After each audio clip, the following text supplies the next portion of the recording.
that I would keep all the drugs. Because everybody gives musician drugs. It's the best part of it. It's the best part of it. I'm not sorry either.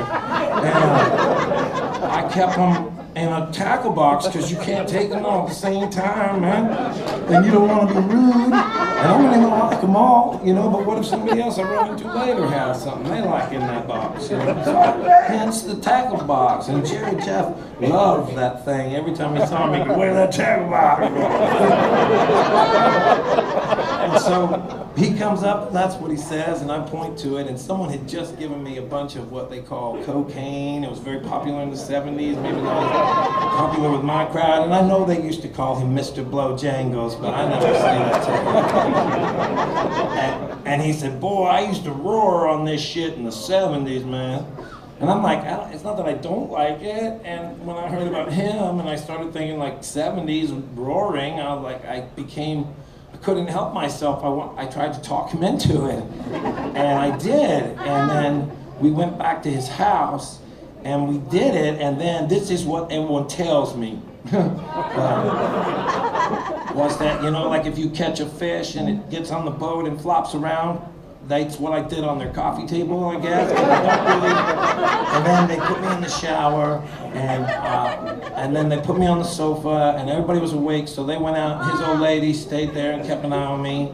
And when I woke up, I didn't know where I was, which was common also in those days. I wasn't panicked. I just was like, okay, I'm not in a hotel. There's steps you gotta take, you know? So I'm trying to put it back together where I am, and I hear these feet stomping, and I'm like, oh fuck, I'm not even in here by myself, you know? And then I hear this voice say, never again, boy. And I remember everything, and I'm overwhelmed with humiliation, and I just want to pretend I'm asleep. So I do. And he stands right in front of my face, and he stomps on the ground. He says, wake up, you hear me, you little fucker? I said, never again. And so I open my eyes, and he sleeps naked and had woken up so angry, I guess, and so ready to pace and say never again, but he didn't adorn himself in any way, but he just walked out and started pacing. So when he stopped at the edge of the couch where I was sleeping and I opened my eyes, man, I'm not gonna describe it, you know,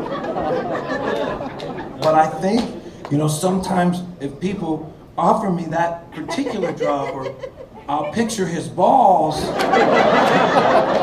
I think it might have saved my life, you know? I wonder if that was the plan. I think I might have helped somebody out there.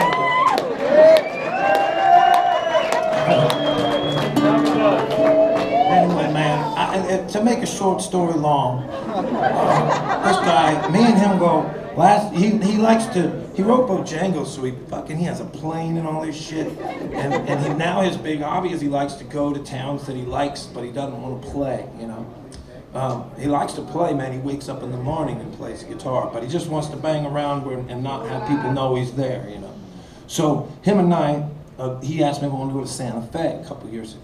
And we go up there, and there's this beautiful little square, and we're walking around it and checking out the bars, and we've got a hotel room over here, we stop in this bar, and we close it, and he's telling me him and Joe Ely closed it. That was our plan. And so when the guy said it's time to go, it was like a weeknight, like 3 in the morning. Swear to God this happened, man. They say, you gotta go. So we get him out of the bar. No one's on the street. Everything is closed. There's no cars, there's no cops, there's no nothing. I mean, nothing. And as we're walking down toward the hotel, we hear this. And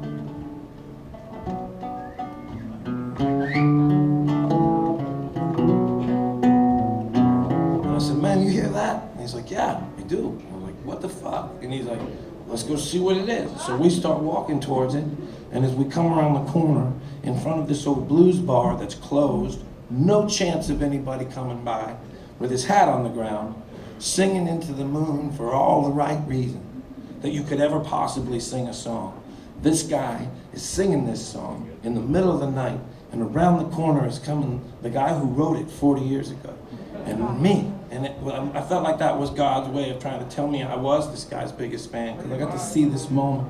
And we went over and we stood right in front of him, and we listened to the song, and I could tell he was getting choked up, which choked me up and made it so I changed my mind, because I was like, as soon as it's over, I can't wait to tell this guy that this guy wrote this. And then I thought, that's not what I'm supposed to do. I'm just supposed to be grateful that I'm watching this and let him have his thing. And so when the song gets over, he takes all his money out and he puts it in this guy's hat. And he says, that's a pretty good song, isn't it? And the guy says, yeah. And he goes, yeah. And then we start walking. Come on. We start walking back towards the hotel. And I thought, oh man. And I said, that might have been the highlight of my life. And he said, well, this one was pretty good, huh?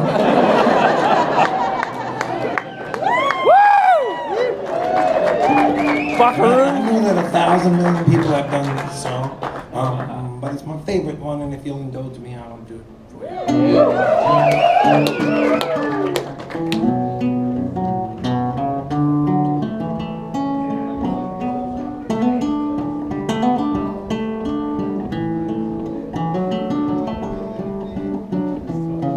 Do a man Bojangles and a dance for you. Worn out shoes, silver hair, ragged shirt, ragged pants, heavy old soft shoes. They jumped up so high, oh, they jumped up high, and then he lightly touched down.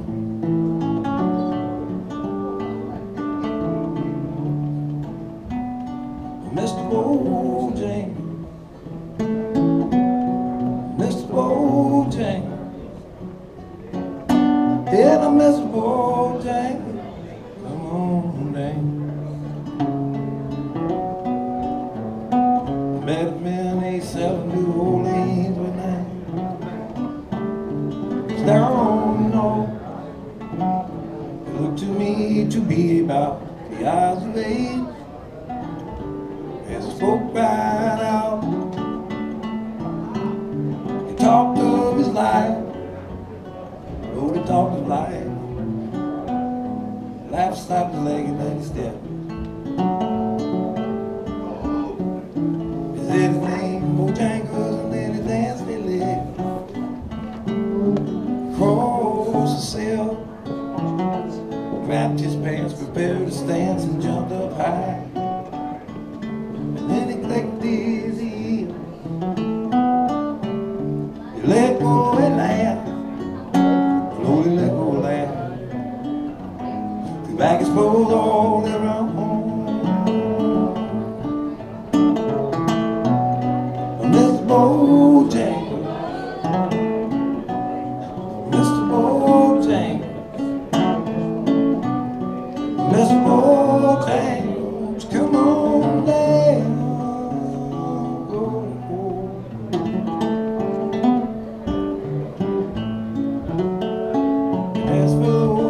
Shows and county fairs throughout the South. Spoke in tears for 15 years as a dog and the hound. Traveled about, lapped all over there, floated up and down. For 20 years I still breathe. Now I dance every chance at the honky tonk. Drinks and chips. Now that go down to the bars. Drinks and beer. He shook his hair. And as he shook his hair, I heard someone ask him, please.